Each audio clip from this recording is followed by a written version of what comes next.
À jamais les premiers.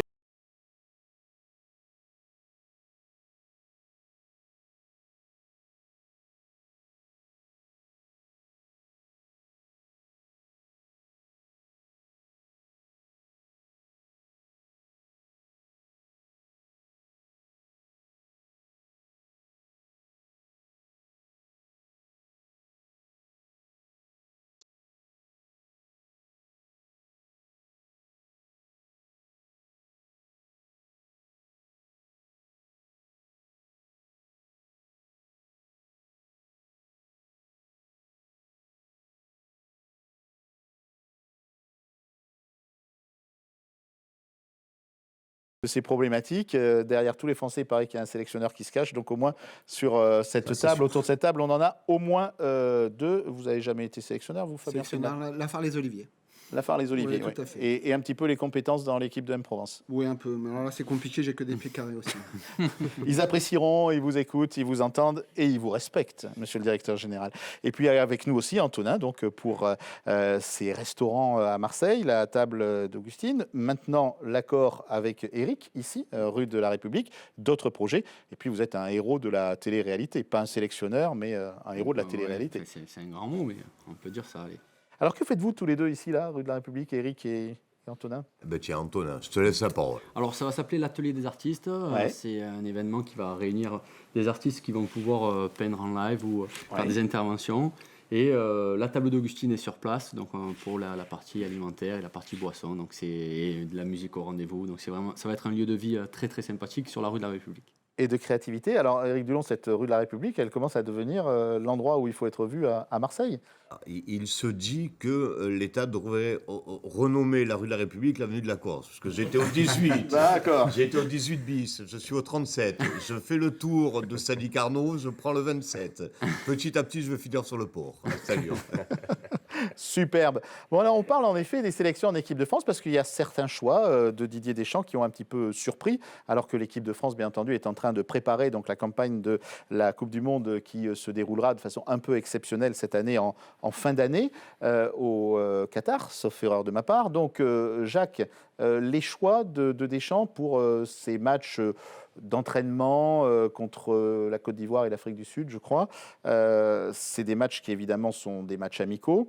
Il faut encore faire des choix. Il est encore temps de tenter, par exemple, d'imposer certains joueurs. Et puis, pour l'OM, on voit qu'on prend Guendouzi, on ne prend pas Camara. Qu'est-ce que vous pensez de tout ça? J'en pense pas grand-chose, parce que Camara, aujourd'hui, comment il est possible que ce gars-là, il ne soit même pas en espoir? C'est tout simplement scandaleux. J'ai pas compris. Et on disait, oui, effectivement, on est en train de préparer la Coupe du Monde. Il y a des joueurs qui sont affirmés, qui sont là depuis un certain temps, un temps certain. Donc ces joueurs, on les connaît. Si tu veux voir d'autres personnes, ça serait bien aussi pour ce genre de match de faire venir d'autres joueurs. Donc je suis quand même assez surpris de ne pas voir Camara dans la liste. Alors effectivement, en tant que Marseillais, on se réjouit de voir Matteo Guendouzi. Oui, d'accord, mais franchement, ça m'a surpris. Après, on a le joueur lensois, l'arrière droit qui a été Klose, qui a été sélectionné. Donc franchement, bravo, parce que Benjamin Pavard, c'est pas trop mal, mais je trouve que lui... Oui, mais d'accord, mais c'est pas grâce à lui. Hein. Au niveau technique...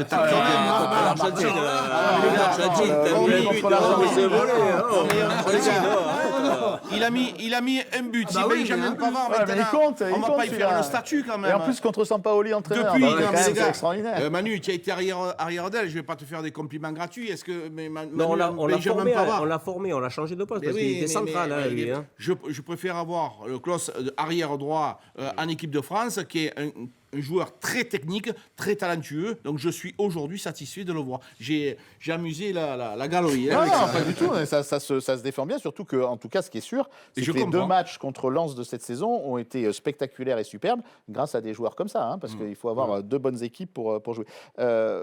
Manu, vous pensez quoi du fait que Camara ne soit pas en équipe de France? Ouais, c'est bien dommage parce qu'une progression comme Camara il a aujourd'hui, le cursus d'un footballeur, c'est aujourd'hui le top de l'équipe de France. Et vu le parcours, parce que c'est un des meilleurs joueurs, sinon le meilleur joueur de l'Olympique de Marseille. Déjà avec Marseille, il arrive en fin de contrat, on va le perdre. Et en plus, des chances s'en passent. Donc voilà, c'est un peu dommage. Peut-être que les journalistes marseillais n'ont pas assez appuyé sur le nom de Camara, ils ont appuyé plus Pourquoi vous me regardez comme ça là On n'y peut rien, non? Non, mais bon, Didier, le problème, c'est qu'il ne veut pas se mettre tous les journalistes à dos et les journalistes ont souvent raison. Voilà, donc à partir de là, c'est un peu dommage, quoi. Parce que aujourd'hui, Camara mérite d'aller plus haut que ça. Alors, on est un peu trop discret, peut-être Camara, un peu trop gentil, un peu trop bien élevé? Non, après, je ne suis pas sélectionneur, mais j'imagine que pour faire une sélection, il y a, outre l'aspect technique, évidemment, Camara, il a le niveau et les compétences pour intégrer au moins ce groupe de 23 et faire un essai en équipe de France. Mais après, on sait très bien qu'une équipe de France, une sélection, c'est de la chimie. C'est-à-dire, si on lève un joueur, est-ce que ça ne va pas dans le groupe, l'effet de groupe, l'atmosphère? Il y a plein de choses qui doivent rentrer en compte. Et Deschamps est le maître dans ce domaine. Il sait très bien comment gérer son groupe et garder son groupe concentré. Voilà, peut-être qu'il veut garder une dynamique, peut-être qu'il veut pas trop bousculer la hiérarchie, je sais pas. Non, mais une compétition, mais pas pour des matchs comme ça. Je suis d'accord, mais après, vous connaissez l'ego mieux que moi des joueurs de football professionnels. Non, mais à un moment donné, tu as des matchs de préparation, surtout qu'on est au mois de mars, donc avant la Coupe du Monde qui est en décembre, tu as le temps de voir beaucoup de joueurs. Pourquoi pas laisser quelques joueurs au repos qui ont fait beaucoup de matchs et prendre d'autres joueurs, essayer d'autres joueurs, voir si éventuellement on peut les sélectionner. Et Camara, il rentre absolument là-dedans. Je suis d'accord. Et Fabien, vous dites, ça se joue pas forcément entre Camara et Guendouzi, mais il y a des joueurs qui sont pas forcément incontestables, même s'ils sont champions du monde, comme Paul Pogba, par exemple. Aujourd'hui, on peut se dire que Paul Pogba est un peu sur le côté, mais bon, quand on regarde bien l'équipe de France reste la vitrine du football international. C'est pas Manu qui me dira le contraire. N'Golo Kanté, un peu compliqué de ne pas lui expliquer pourquoi il n'est pas sélectionné. Rabiot, même s'il est parisien, il n'est pas trop mauvais en ce moment. Donc, c'est Camara ou Guendouzi. Alors, s'il n'avait pas pris Guendouzi, on lui aurait dit « t'as pris Camara ». Si aujourd'hui, il prend Camara, on lui dit « t'as pas pris Guendouzi ». Donc, c'est compliqué. On va croire que Didier Deschamps n'aime pas l'OM, en fait. Et pourtant, ce n'est pas le cas. Jacques, vous voyez qu'on aurait pu peut-être des stars internationales comme Pogba les laisser de côté pour faire la place à des jeunes comme Camara? Oui, même Kanté. Pourtant, Kanté, il est indéboulonnable de cette équipe. Mais il a la Champions League, il a besoin de souffler. Lui, quand on parle de joueurs qui a besoin de souffler, parce que n'oublions pas qu'un match, ce n'est pas uniquement le match, c'est un événement dans la tête. Il y a l'avant-match, il y a le match et l'après-match. Et dans la tête, c'est quand même, il faut quand même se mettre à leur place de ces joueurs. C'est important, donc le laisser se reposer et faire des essais, ce sont des matchs de préparation. Si on ne prépare jamais les joueurs, on aura toujours les mêmes joueurs jusqu'à 35 ans, 36 ans. Donc je pense que c'était le moment opportun de faire jouer... Qu'est-ce qui peut jouer contre Camara pour sa sélection? Qu'est-ce qui pourrait faire que Deschamps, objectivement, ne l'a pas choisi? Est-ce que c'est, comme Manu le disait, un peu de la pression? Alors vous parlez des journalistes, il y a peut-être aussi les agents, hein, il paraît qu'ils sont quand même assez actifs aussi. Mais il faut s'arrêter quand même. Si aujourd'hui on est obligé d'écouter les journalistes, les agents, les présidents de clubs qui s'émissent aussi dans les sélections, il faut arrêter, il ne faut plus être sélectionneur, il faut laisser la place à tout le monde quelque part. Non mais Manu, est-ce qu'on n'est pas en possibilité en tant que journaliste poser la question tranquillement à Didier Deschamps, lui dire vous êtes le sélectionneur, il n'y a pas de souci, c'est vous qui décidez, mais on se pose la question... Il est influencé, Jacques, il est influencé... mais comment Camara n'est pas un espoir non plus? Pourquoi il n'a jamais été un espoir? Pourquoi Camara n'est pas en équipe nationale? Il y a quand même une véritable question à se poser. Elle est Eric, légitime. pourquoi il n'y a pas plus de Corse aussi en équipe de France de foot? Tant qu'il n'y a pas Camara, nous, on n'en verra pas de joueurs. Ouais, bon, d'accord.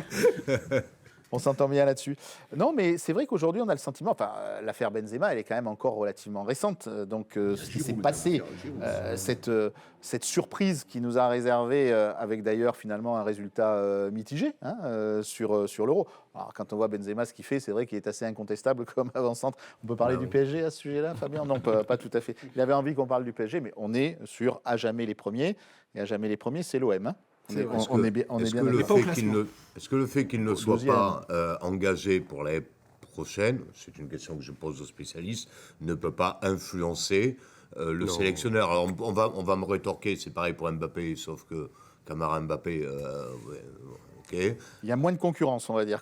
Un peu moins de concurrence. Non, je crois Est-ce pas, que ça hein. peut pas influencer? C'est Non, une non, ça question. ne peut pas influencer, non, mais tu as raison de faire la comparaison. Pourquoi on prend Mbappé? Pourquoi on ne prend pas Camara? Ils sont libres en fin de saison tous les deux. Non, c'est pas une question. C'est une question peut-être de choix au milieu de terrain. Ils trouvent peut-être qu'il y en a beaucoup et Camara peut-être ne rentre pas dans son plan de jeu pour la suite. Ouais, Parce que c'est ça. Didier, il voit quand même assez loin. Donc est-ce que, admettons, tu parlais de Rabiot tout à l'heure, ou Jacques parlait de Rabiot. C'est Rabiot- Fabien, mais c'est ou pas grave. Fabien, il est là, il est dans la liste, Rabiot. Donc avec la Juve, il fait pas des grands matchs. Et pourquoi pas prendre comme on disait tout à l'heure, des jeunes qui éventuellement vont faire ces 2 matchs-là de préparation et voir leur qualité. Alors, on a abordé le sujet tout à l'heure. Est-ce que c'est pas simplement une question de personnalité? C'est vrai que si on mettait en balance Camara ou Guendouzi, la personnalité, la hargne de Guendouzi sur un terrain par rapport à un Camara qui est d'un niveau juste absolument époustouflant. Est-ce qu'il a une personnalité sur le terrain, dans la vie, ou une discrétion qui peut lui desservir? Après, c'est un couteau suisse aussi, Camara, hein, donc ça peut être très utile. Il y en a eu beaucoup dans les équipes de France, mais il y en a eu beaucoup dans les compositions faites par les sélectionneurs où on est à 23 joueurs. Là, c'est peut-être pas encore. Maintenant, je crois que c'est le cas aussi pour les matchs amicaux. Mais peut-être que Camara peut avoir sa place dans l'équipe de France parce que justement, il peut jouer libéraux, il peut jouer stopper, il peut jouer milieu. C'est quelqu'un qui a rendu beaucoup de services. Est-ce que c'est pas quelque chose qui le dessert finalement de ne pas avoir de poste très bien défini? C'est fort possible, hein. Peut-être que vu qu'il est, il est plutôt bon dans tous ses postes, peut-être que Deschamps... non, je me questionne autant que vous, mais je pense sincèrement que c'est plus l'alchimie d'un groupe qui fait que Camara n'est peut-être pas dans ce groupe. Pas pour son niveau, parce que le niveau, Bouba Camara, là, pour être On ne peut pas répondre à ces questions, les gars. On essaie de faire. Ouais, un tour de voilà, table, c'est de un spécule, trouver hein, on spécule. Non, mais on spécule. On essaie de trouver des solutions. Il n'y en a pas. Non, mais à cette l'alchimie, question. vous avez été sélectionneur. C'est quoi ce qu'il appelle l'alchimie? Mais Dites-nous. l'alchimie, comme on te dit avec Manu, c'est d'avoir un groupe pour certaines compétitions.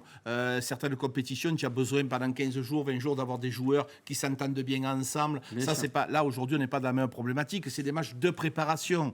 Donc voilà, c'est pas quelqu'un qui va être 15 jours avec toi. Tu peux préparer ton match. Et voilà, même s'il passe à travers de ce match-là, c'est pas grave. Il n'y a rien de grave. Donc aujourd'hui, on a quand même. La question est légitime. Pourquoi Camara n'est pas essayé en équipe de France? Eh bien, on se la reposera à d'autres occasions dans Jamais les premiers. Vous n'avez pas envie d'une conclusion? Non, ça va. Voilà.